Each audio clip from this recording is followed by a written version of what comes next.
Hey, YouTube video number 3. It's turning into a bit of a habit, this one. I was delighted. 24 views. I think two likes. I've gone viral, my God.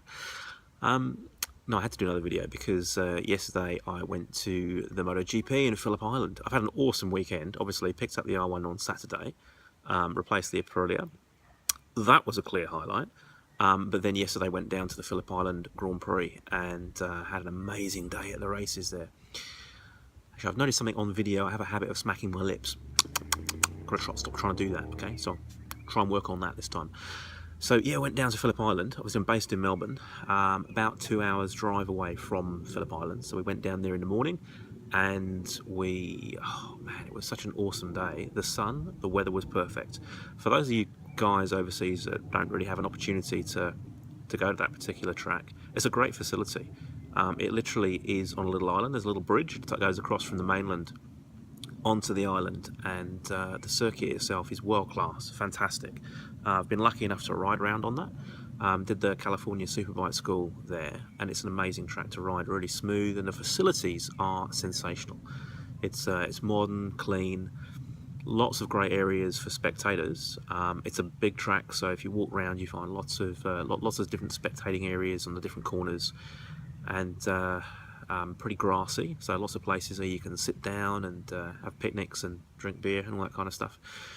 So it's a really spectator friendly circuit, lots of space, but of course real rider friendly as well. It's a beautifully smooth, really nicely tarmacked. It's a little abrasive, like it does your tyres quite badly, because it is so grippy, so it's a good problem to have, really. So yeah, went down there, we watched the Moto 3. They were awesome, those guys were going for it. They were dropping like flies as well. There were a few accidents, but they were really entertaining to watch. There was some real dogfighting going on there. Moto 2s, not quite as entertaining, but you know, they sounded pretty cool. And then obviously the big boys, the MotoGP was the main event. And those bikes just sound astonishing. And the racing was so close. I have to say it was probably one of the best races I've ever watched. Lucky I was able to watch this one live. Now obviously you can't see the whole track, so what we tended to do anyway was we'll park ourselves on a decent corner and make sure that it was a big screen as well. They've got big TV screens up around the place so that you can watch the bikes as they come around your particular corner. Then you can turn back to the TV cameras and you can watch the action around the rest of the lap, and it gives you a real sense of what's going on, and you can hear the commentary really well coming out over the tannoy speakers too. So that was awesome. At the end there, because we just didn't know who was going to win that race, right down to the last lap of the last corner, you just didn't know who was going to win or where people were going to place, because the top four, we had obviously Lorenzo, who was battling Marquez, Iannone, who was battling with poor old Rossi, who finished off the podium. Those guys were just fighting for it as though they were on Moto 3s. It was insane. They were making those bikes do impossible things. So entertaining to watch. I'm a huge Rossi fan. It was disappointing to see him off the podium, but he raced like a hero, and you couldn't have asked anything more of him. So we were part of the track invasion as well.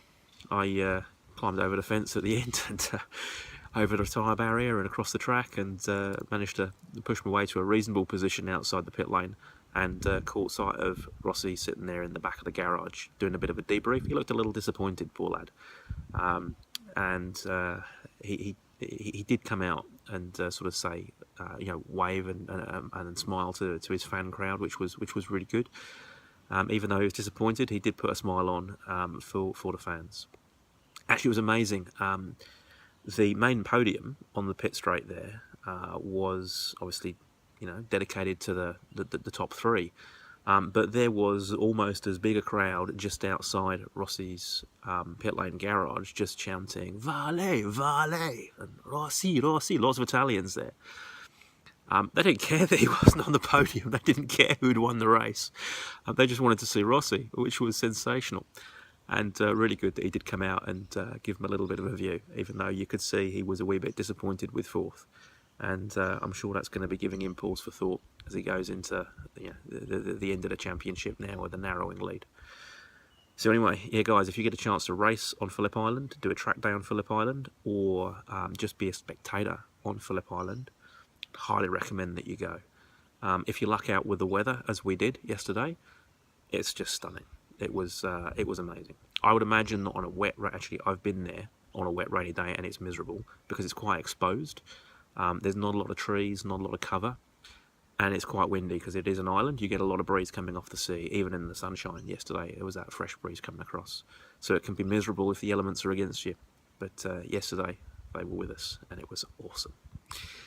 Okay, so those were my experiences from yesterday. It was great fun. Hope that was of interest. Cheers guys, bye. I just realised as well, how could I forget, talk about a highlight from yesterday. I think it was one of the early laps, might have even been the first lap, I'm not sure, I can't remember. Ian Oney's aggressive riding. It was so aggressive that even when a seagull was in front of him, he just killed it.